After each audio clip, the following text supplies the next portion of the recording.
Merci Cédric. Bonsoir tout le monde. Donc je m'appelle Dario Spagnolo, je suis président cofondateur de O'Clock. O'Clock qui est une entreprise, voilà, donc c'est pas une association comme on a vu jusque-là. Une entreprise, une entreprise, capitaliste, méchant, tout ça. Non, en fait, on est quand même agréé ESUS, donc entreprise solidaire d'utilité sociale. Donc voilà, ça encadre un petit peu tout ce qu'on peut faire avec les bénéfices. Donc on peut s'en mettre un peu dans les poches, mais pas tout non plus. Et c'est important quand même parce qu'on pense qu'on a un rôle à jouer quand même dans la société. On ne fait pas juste ça pour l'argent. Donc O'Clock est une formation, la première formation en France qui forme au métier de développeur web sur un format qui est 100% à distance, mais qui n'est pas non plus un format à distance tel que vous pouvez le connaître, qu'on appelle le téléprésentiel. Téléprésentiel, ça veut dire que... Une petite slide dessus, normalement. Le téléprésentiel, c'est un format en fait qui reprend les codes du présentiel, donc de tout ce qui se passe dans une salle de classe physique, mais le dématérialise entièrement à distance. Donc il y a un formateur, tout se passe en temps réel, c'est synchrone, donc c'est du direct vidéo. Donc nos étudiants suivent la formation depuis chez eux, mais ils ont des horaires. C'est pas à leur rythme, c'est pas aux horaires qu'ils veulent, ils ne consultent pas uniquement des quiz, des cours vidéo ou texte ou autre. Ils sont vraiment en interaction permanente avec des formateurs, comme en classe, dans des petits groupes d'une vingtaine de personnes pour un seul formateur. Voilà. Et donc on a commencé en 2017. On a commencé en 2017 avec la première promo qui s'appelait Big Bang. Et on en a ici un spécimen vivant qui a suivi cette promotion, Guillaume. Et on a enchaîné ensuite jusqu'à aujourd'hui. On a formé plus de 870 personnes à ce jour sur un programme qui dure 5 mois à temps plein. Et qui, bon, les journées sont structurées comme ça. Donc c'est de 9h à midi, puis de 13h à 15h. Et puis après 15h, il y a du temps de travail personnel pour approfondir ce qui a été vu dans la journée et anticiper un petit peu ce qu'il y a sur la suite. Voilà, alors c'est du web, donc une formation full web. On forme sur la partie, on va dire ce qu'on appelle le socle, c'est des bases.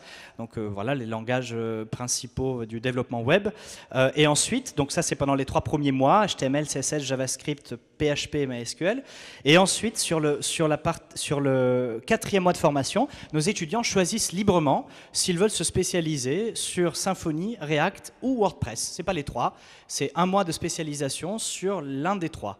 C'est une petite particularité de notre programme pédagogique. On considère que il y a des bases un petit peu, on va dire, full stack à donner, mais ensuite les développeurs en devenir, les développeurs en herbe, se découvrent un penchant plus front ou plus back, voilà, ou plus on va dire gestion éditoriale avec WordPress.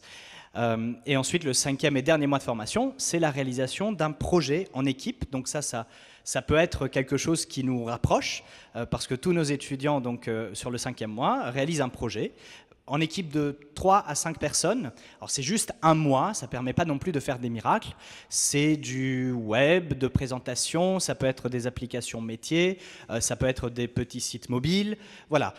Ça peut être des tas de petites choses différentes, ça peut être aussi de la mise à jour de choses existantes.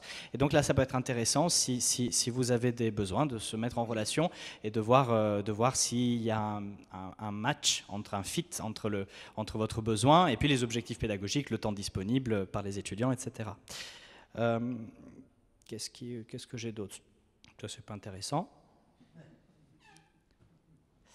Oui, la formation, elle est certifiante, donc on prépare au titre professionnel développeur web et web mobile et à la certification Opquast, pour ceux qui connaissent. Ça vous intéresse pas, puis c'est un peu daté en plus. Non, c'est pas daté. Voilà, juste un petit mot sur l'équipe, parce qu'on a on est 60 dans l'équipe aujourd'hui, c'est une photo de mars, donc on était 45 à l'époque, on s'est encore agrandi. On a la particularité de tous être en télétravail. Donc on n'a pas de locaux, même pas un tout petit, même pas au siège social, il y a juste une boîte aux lettres. Et tous les salariés sont 100% en télétravail, aux 4 coins de la France, et même un petit peu en Espagne, au Portugal. Le gros avantage, c'est que ça nous permet donc de recruter des formateurs qui sont salariés de la société, en CDI, et qui, on a un peu moins de mal, on va dire, à les recruter, parce que c'est notoirement difficile de recruter des formateurs sur des métiers en tension. Et donc voilà, c'était un des moyens qu'on a trouvé de contourner cette problématique-là. En plus du fait que finalement, on applique en interne la méthode de travail qui s'applique aussi à nos étudiants. Donc voilà, ça faisait sens. Juste un petit mot sur la technique, rapidement. Les étudiants utilisent, en fait, c'était vraiment le souci que j'avais. Alors avant O'Clock, j'avais créé 2 autres écoles qui étaient plus classiques dans leur fonctionnement, qui étaient en présentiel. Et bon, pour se développer, donc, on n'avait pas trouvé d'autre chose que ouvrir des centres de formation un peu partout en France. Et puis, c'était très lourd, logistiquement, coûteux, et finalement, il y avait tout un tas de contraintes qui nuisaient à la pédagogie. Donc, l'idée, c'était d'enlever tous les inconvénients du développement présentiel, mais de conserver, enlever tous les inconvénients pour ensuite pouvoir remonter le niveau pédagogique. Mais moi, j'étais persuadé qu'on ne pouvait pas faire une formation 100% à distance, en mode asynchrone, en mode MOOC, et garder des personnes suffisamment motivées du début à la fin, et en 5 mois, les emmener vers un métier. Donc, l'idée, c'était de comment est-ce que, techniquement, concrètement, on permet à des personnes qui travaillent sur leur matériel pendant 5 mois à temps plein de suivre une formation de groupe comme s'ils étaient en classe. Et donc, on a imaginé ce qu'on a appelé le téléporteur, qui est ça a beaucoup changé de forme. À l'origine, c'était une clé USB bootable qui était basée sur Mint et qu'on a adapté pour les besoins de la formation et qu'on expédiait à chaque étudiant. Et donc, il l'a branché au début de la journée, il bootait dessus. Et donc, dessus, il y avait tout l'environnement. Donc, l'ordinateur se connectait directement au VPN. Donc, chaque étudiant était comme dans un réseau local. Enfin, dans chaque classe était comme un réseau local. Et voilà, ils pouvaient faire des tas de petites choses comme s'ils étaient côte à côte. Les formateurs, ils voient ce qui se passe sur cet écran sans aucune demande d'autorisation quelconque, un peu comme si le formateur dans la classe, il s'avance et puis regarde ce qui se passe sur les écrans des uns et des autres. Les étudiants entre eux, ils voient ce qui se passe sur leurs écrans aussi. Donc, pour tout ça, on utilise VNC. Donc voilà, pas très original, ça marche très bien.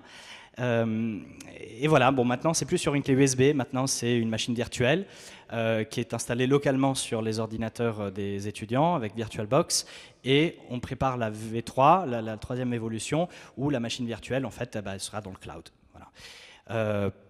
Donc voilà, ça c'est un peu le mode de fonctionnement de O'Clock. Combien de temps il me reste, Cédric ? 7 minutes. Ok, super. Je voulais vous parler d'un autre projet. Bon, alors ça c'est O'Clock. Est-ce que je veux d'autres slides? Non, je crois pas. Ah bon, voilà. Là, il y a Gandhi. Là, je vais rester sur l'autre, c'était plus sympa. Non, même s'il y avait le logo Gandhi, mais... bon, alors, O'Clock c'est dit. Maintenant, on est en train de... Bon, voilà, l'école, ça suit son chemin, ça se développe. On va rentrer dans une phase où on va développer une autre activité qui pour le coup ne sera même pas ESUS, qui a vraiment juste un objectif commercial, c'est de commercialiser en fait la technologie qui permet de faire des formations téléprésentielles, donc pour la mettre à disposition d'autres écoles, universités, organismes de formation, etc. Et puis on a un troisième spin-off. Alors c'est un peu compliqué, je voulais vous en parler, mais je ne peux pas vous en parler complètement librement. Et c'est pas moi qui fais de la rétention d'informations, donc je peux ni vous dire le nom, je vais vous dire un peu ce que c'est quand même, parce qu'en fait, on l'a proposé dans le cadre d'un grand concours, dont je ne peux pas vous dire le nom, et on est des finalistes de ce concours, on est très très contents, et dans quelques semaines, je ne peux pas vous dire précisément la date, le projet il sera présenté au public, et on aura besoin de beaucoup de soutien pour remporter le vote du public. Puis après, il y aura un jury, etc. etc. Donc voilà, c'est un des besoins que j'ai là-dessus. Bon, le projet en lui-même, je ne dis pas le nom, faut surtout pas que je me loupe. En fait, c'est les organisateurs du concours qui nous mettent toutes ces règles-là. Ils ne veulent absolument pas qu'on commence à communiquer sur ce projet, enfin le projet dans le cadre du concours, le projet en lui-même, je peux en parler. L'idée, c'est de s'appuyer sur l'expérience de O'Clock en termes de téléprésentiel, de formation à distance et de collaboration à distance pour proposer un parcours d'initiation gratuit pour tester les métiers du numérique. On part du constat qu'il y a des dizaines de métiers dans le numérique. Dans cette salle, on est capable d'en citer tous beaucoup. Mais globalement, dans le grand public, on en entend parler, mais on ne sait pas beaucoup ce qu'il y a derrière. Et c'est en gros toujours un peu les mêmes métiers vers lesquels les gens qui en ont entendu parler un peu s'orientent. Développeur web, pour ne pas le citer. Alors qu'il y en a plein d'autres qui sont pleins d'avenir, sur lesquels il y a des forts besoins de recrutement, etc. Et en face, il y a une jeunesse qui parfois se cherche un peu, n'a pas forcément trouvé une voie, n'a pas forcément trouvé la vocation, ou une passion même. Moi, j'ai eu de la chance, je suis tombé dans le numérique quand j'avais 7 ans avec mon premier ordinateur et j'ai tout de suite su que ça allait être ma voie, ça allait être là-dessus que j'allais évoluer professionnellement. Et donc l'idée, c'est de donner cette chance à des personnes et donc leur proposer des ateliers téléprésentiel, donc complètement à distance, accessible donc sur toute la France. On ne rentre pas dans une logique territoriale de la salle dans telle ou telle cité, etc. C'est vraiment partout. Donc ça intéresse en priori à la fois les jeunes des cités, mais à la fois les jeunes des campagnes aussi. Et de leur proposer des ateliers de plusieurs jours pour vraiment rentrer dans les métiers. Donc il y a différentes thématiques. Il y a par exemple le développement, donc ça regroupe plusieurs, chaque thématique regroupe plusieurs métiers. Le développement, la création graphique, les jeux vidéo, la cybersécurité, la 3D, enfin bon voilà, une douzaine de thématiques. Chaque thématique c'est au moins 5 ou 6 métiers. Et l'idée c'est qu'en quelques jours, ils puissent vraiment toucher du doigt ce que c'est. Et puis à la fin, il y a une période d'orientation grâce à laquelle ils peuvent ensuite aller vers des formations professionnalisantes pour se former. Donc on ne va pas tout faire nous-mêmes, peut-être juste la partie développement web, mais on va avoir besoin de beaucoup de partenaires pour présenter ces métiers donc sur des ateliers de quelques jours. Bien entendu, c'est rémunéré, enfin, c'est gratuit pour les bénéficiaires, mais il y a un vrai fonctionnement, il y a un vrai budget derrière. Donc le concours en question, c'est ce qui nous permet d'amorcer ça. Donc il y a un prix financièrement très intéressant, puis on a d'autres idées aussi pour faire fonctionner ce modèle économique, qui doit rester gratuit pour les bénéficiaires, mais pour lequel il y a forcément des personnes à rémunérer. Voilà, donc je ne peux pas en dire beaucoup plus, mais je serais ravi que dans quelques semaines, quand vous entendrez à nouveau parler de ce projet, vous puissiez nous soutenir dans le cadre de ce concours-là. Et peut-être, quand vous verrez un peu plus de quoi il en retourne, vous manifester si vous pensez être intéressé pour animer des ateliers dans telle ou telle thématique, dans vos spécialités, dans vos disciplines. Voilà, je pense avoir. Alors, qu'est-ce que nous on offre? Qu'est-ce qu'on propose? Des compétences, donc des stagiaires, des projets de fin de formation, même des personnes qui cherchent ensuite un emploi, donc des CDI, etc. Donc des développeurs web, principalement.